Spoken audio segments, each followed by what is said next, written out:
Karnataka deputy CM DK Shivakumar వ్యవహారం కాంగ్రెస్ లో కాకరేపుతోంది.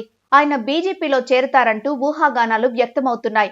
కొంతమంది బీజేపీ నేతలే ఈ ఊహాగానాల్ని వైరల్ చేస్తున్నారు. వీటిని శివకుమార్ కొట్టిపారేసినప్పటికీ సొంత పార్టీలోని కాంగ్రెస్ నేతలు కూడా ఇదే విషయంపై బహిరంగంగానే విమర్శలు చేస్తున్నారు. ఇటీవల ఆయన మహాకుంభమేళాకు వెళ్లడం, శివరాత్రి రోజున కోయంబత్తూరులో మతపరమైన కార్యక్రమానికి హాజరు కావడంతో బీజేపీకి దగ్గరవుతున్నారనే వాదన వినిపిస్తోంది. దీంతో శివకుమార్ మరో ఏక్నాథ్ షిండే అవుతారని రాజకీయ వర్గాల్లో చర్చించుకుంటున్నారు. కాంగ్రెస్ లో చాలా మంది ఏక్నాథ్ షిండేలు ఉన్నారని, డీకే శివకుమార్ అందులో ఒకరు కావచ్చని బీజేపీ నేత, ప్రతిపక్ష నాయకుడు ఆర్ అశోక్ వ్యాఖ్యానించడం కర్ణాటక రాజకీయాలతో పాటు దేశ రాజకీయాల్లో కూడా వేడివేడి చర్చకు దారితీసింది. దాంతో కర్ణాటక రాష్ట్ర రాజకీయాలు ఇప్పుడు డీకే శివకుమార్ చుట్టూ తిరుగుతున్నాయి. మామూలుగానే ఆయన ఏం చేసినా అదో రాజకీయ చర్చకు వేదికగా మారుతోంది. ఫిబ్రవరి 10న డీకే శివకుమార్ కుటుంబ సభ్యులతో కలిసి కుంభమేళాలో పుణ్యస్నానం ఆచరించి వచ్చారు. ఆయన గుట్టుచప్పుడు కాకుండా ఈ పవిత్ర కార్యం ముగించి ఉంటే అంతగా వివాదం అయ్యేది కాదు. ఆయన ప్రయాగ్రాజ్ వెళ్లేందుకు ముందు ఏఐసీసీ అధ్యక్షుడు మల్లికార్జున ఖర్గే కుంభమేళపై విమర్శలు చేశారు.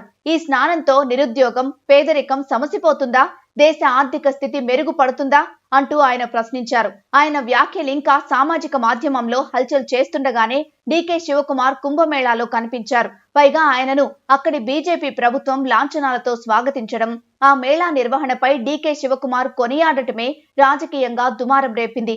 ఈ మేళాకు వెళ్లిన డీకే ఏఐసీసీ నేతల అభిప్రాయాన్ని ధిక్కరించారంటూ వాదనలు వినిపించాయి. దీనికంటే ముందుగా ఆయన ప్రధాని నరేంద్ర మోదీతో భేటీ అవ్వడం, బెంగళూరులో అదే పనిగా బీజేపీ ఎంపీలతో చర్చించడం రాజకీయపరమైన చర్చకు దారితీసింది. ఇవి మండుతూ ఉండగానే కోయంబత్తూరులోని ఈశా ఆధ్యాత్మిక కేంద్రానికి వెళ్లిన డీకే శివకుమార్ మరో వివాదానికి తెరలేపారు. ఈ ఆధ్యాత్మిక కార్యక్రమంలో కేంద్ర మంత్రి అమిత్ షాతో కలిసి వేదికను పంచుకోవడం ఏఐసీసీ కన్నెర్రకు గురిచేసింది. తాను పాల్గొన్న ఏ ఆధ్యాత్మిక కార్యక్రమమైనా వ్యక్తిగతం.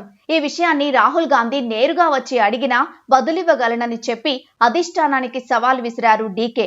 దీంతో కాంగ్రెస్ అంతర్గత పోరు కారణంగానే డీకే శివకుమార్ బీజేపీ వైపు మొగ్గు చూపుతున్నాడని, కర్ణాటకకు మరో ఏక్నాథ్ షిండేగా డీకే కానున్నట్లు రాజకీయ వర్గాలు చెప్తున్నాయి. అయితే బీజేపీతో సన్నిహితంగా ఉంటున్న డీకే శివకుమార్ అలా కావాలనే ప్రవర్తిస్తున్నారని డీకే వర్గం అంటోంది. దీనికి ఒక కారణం ఉందని వారు చెప్తున్నారు. 2.5 తర్వాత కర్ణాటక నాయకత్వ మార్పు ఉంటుందన్న ఊహాగానాలు ఎప్పటినుంచో ఉన్నవే. ప్రస్తుతం సిద్ధరామయ్య నేతృత్వంలోని సర్కారుకు వచ్చే నవంబర్ 20 నాటికి 2.5 గడువు ముగిసినట్లే. ఆ తర్వాత డీకే నాయకత్వం కొలువు తీరుతుందని భావిస్తున్నారు.